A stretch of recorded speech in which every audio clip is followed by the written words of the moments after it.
आज हम लोग सी टेट, टेट और बीईओ की परीक्षा से संबंधित कुछ प्रश्नों को सॉल्व करेंगे। जैसा कि पहला क्वेश्चन दिया हुआ है, पाली में बौद्ध ग्रंथों को आमतौर पर त्रिपिटक यानी थ्री फोल्ड कहा जाता है।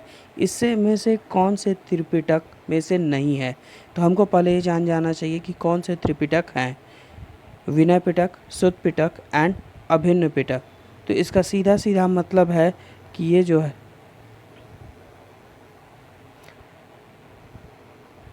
इसमें से हमारा उपासका का पिटक ये आंसर नहीं होगा।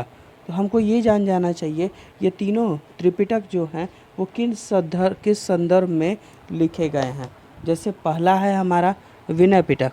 विनय पिटक लिखा गया है जितने भी रूल्स और रेगुलेशन, नियम कानून जो थे बौद्ध धर्म के या फिर संघ के, उनके बारे में लिखा गया। सुत्त पिटक और अभिन्न पिटक जितने भी फिलोसफिकल मैटर थे उनके बारे में लिखा गया था। सेकंड है 11वें, वो आखिरी सिख गुरु कौन थे?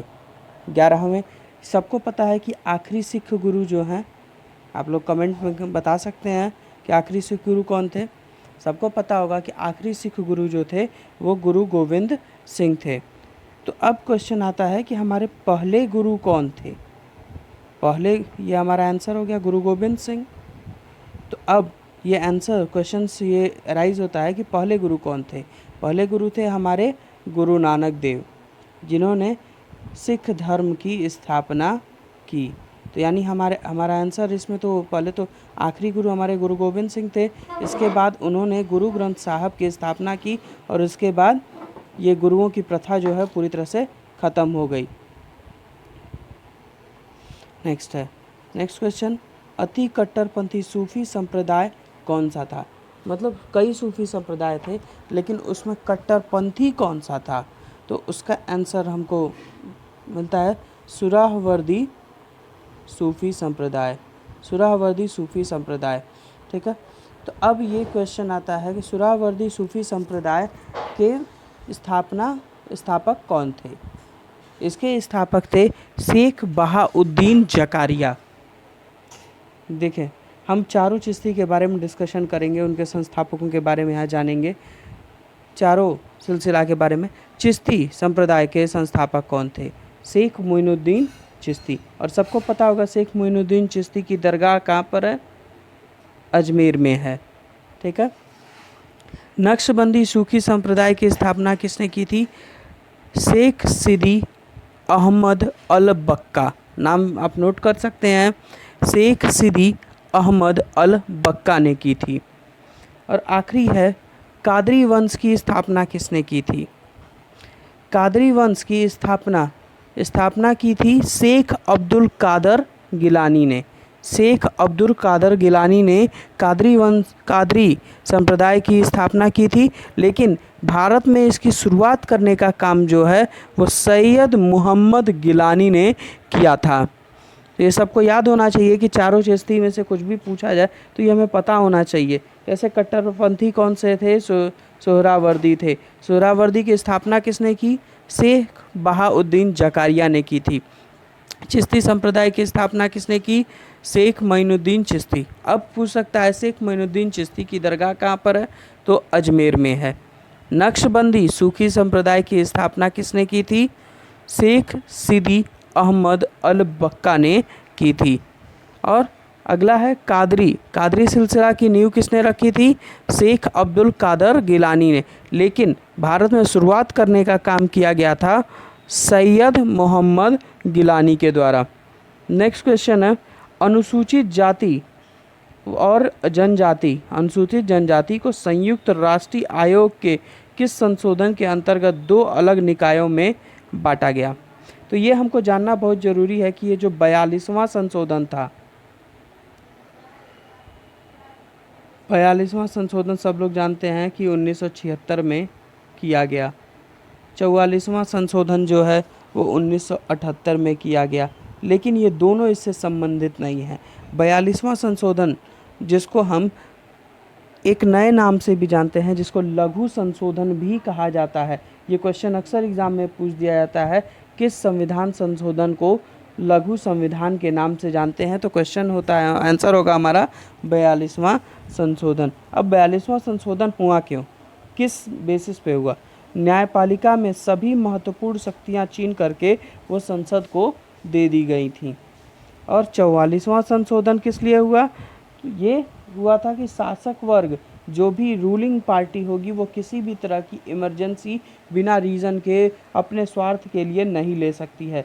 और हमारे इस क्वेश्चन का सही आंसर है, अनुसूचित जाति और जनजाति को संयुक्त राष्ट्रीय आयोग के किस संशोधन के अंतर्गत 2 निकायों में बांटा गया? तो हमारा आंसर है इसमें 93वां संशोधन। 93वें संशोधन में हमारे अनुसूचित जाति और अनुसूचित जनजाति यानी SC ST को संयुक्त राष्ट्रीय आयोग के अंतर्गत 2 निकायों में बांटा गया।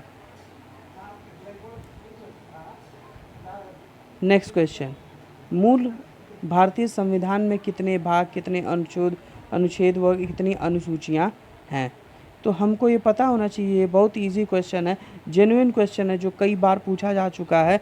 अलग अलग भी पूछा जाता है, कभी कभी पूछ दिया जाता है संविधान के कितने भाग हैं, कभी पूछ दिया जाएगा संविधान में कितने अनुच्छेद हैं, पूछा जाएगा संविधान में कुल कितनी अनुसूचियां हैं। तो इसका आंसर हमारा इसका फर्स्ट है। 22 भाग हैं टोटल, 395 अनुच्छेद हैं, वो 8 अनुसूचियां हैं। ये सब लोग नोट करते जाएं क्योंकि ये बहुत ही इम्पोर्टेंट क्वेश्चंस हैं। हमारा अगला क्वेश्चन है, भारत में राजनीतिक दलों के दल बदल की बुराई किस संशोधन के अंतर्गत अधिनियमित किया गया है? तो ये हमको पता होना चाहिए कि ये 52वें संशोधन के अंतर्गत ये किया गया। अब दिमाग में क्वेश्चन आता है कि 52वां संशोधन हुआ कब? 52वां संशोधन जो है हमारा सन 1985 में हुआ था। ठीक है, तो अब ये क्वेश्चन आता है कि अब संशोधन से बार बार संशोधन एक शब्द आ रहा है, तो अब तक कितने संशोधन हुए हैं? तो अब तक ये सबको याद रखना होगा कि अब तक टोटल 101 संशोधन किए जा चुके हैं।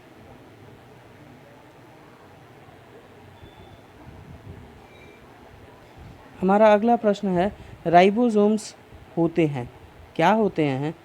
ये एक RNA होते हैं, यानी राइबोज न्यूक्लिक एसिड। ठीक है, नेक्स्ट क्वेश्चन हमारा है, मृत मछली के से निकलने वाली दुर्गंध किन यौगिक के कारण आती है?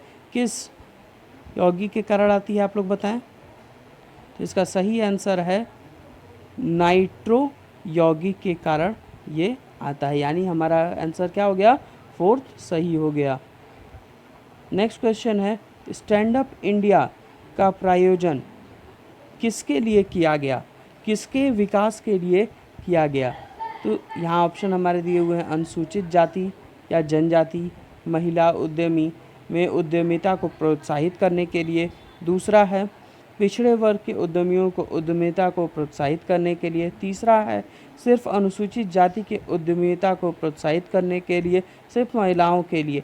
तो ये जो हमारा है इसका आंसर होगा अनुसूचित जाति, जनजाति व महिला उद्यमियों के उद्यमिता को प्रोत्साहित करने के लिए ही ये स्टैंड अप इंडिया स्कीम जो है वो चलाई गई थी।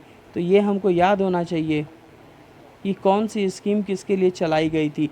तो अगर कभी ये भी पूछ सकता है कि अनुसूचित जाति, जनजाति व महिला उद्यमियों के लिए कौन सी स्कीम चलाई गई थी, उनको प्रोत्साहित करने के लिए कौन सी स्कीम चलाई गई थी, तो हमें याद होना चाहिए इसका आंसर होगा stand up India scheme. Next question है, सभी प्रकार के सामाजिक विभेद के उन्मूलन मानवाधिकार को किस पीढ़ी के अंतर्गत आता है? तो हमारा इसका आंसर हो जाएगा, इसमें आंसर दिए हुए हैं पहली पीढ़ी, दूसरी पीढ़ी, तीसरी पीढ़ी और चौथी पीढ़ी। तो इसमें हमारा आंसर होगा तीसरी पीढ़ी। तीसरी पीढ़ी के अंतर्गत इसके बारे में चर्चा की गई है। तो आज का आप लोगों का क्वेश्चन होगा कि हमारा मानवाधिकार में हमारा स्थान क्या है, और साथ में ही हमारे यहाँ मानवाधिकार दिवस कब मनाया जाता है।